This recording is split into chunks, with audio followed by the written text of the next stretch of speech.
कधी कधी असं वाटतं ना, आपण एकटेच आहोत. कोणी ऐकत नाही, कोणी समजून घेत नाही. माझ्या आयुष्यातही असा एक काळ आला होता, जिथे प्रश्न होते, उत्तरं नव्हती आणि मन पूर्णपणे थकलं होतं. त्या काळात मी काही मागितलं नाही स्वामींकडे. फक्त एकच वाक्य मनात होतं, स्वामी, तुम्हाला सगळं माहीत आहे. आणि इथूनच माझा तिसरा अनुभव सुरू होतो. त्या दिवशी सकाळपासून मन अस्वस्थ होतं. कामात लक्ष लागत नव्हतं. मनात भीती होती, पुढे काय होईल. संध्याकाळी सहज म्हणून स्वामी समर्थांचा फोटो पाहिला आणि पहिल्यांदाच लक्षात आलं, डोळ्यांतून नकळत पाणी वाहत होतं. मी काही बोललोच नाही, पण मनातलं सगळं स्वामींनी ऐकलं होतं. कारण दुसऱ्याच दिवशी अचानक अशी एक गोष्ट घडली, जी होणं अशक्यच वाटत होतं. ज्या कामासाठी महिन्यांपासून प्रयत्न करत होतो, ते काम एक फोन कॉलने सोपं झालं. कोणतीही धडपड नाही, कोणतीही शिफारस नाही.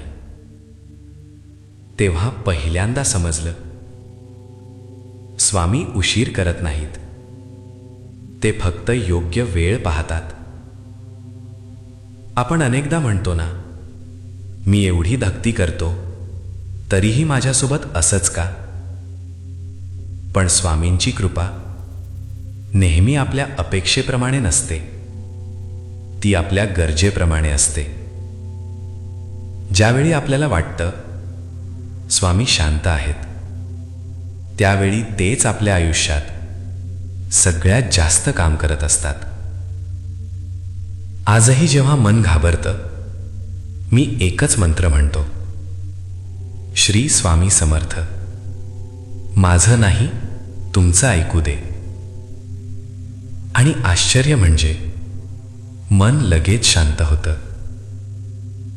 जर तुम्हालाही कधी असं वाटत असेल की स्वामी तुमची परीक्षा घेत आहेत, तर हे लक्षात ठेवा, स्वामी कधीच आपल्या भक्ताला एकटं सोडत नाहीत.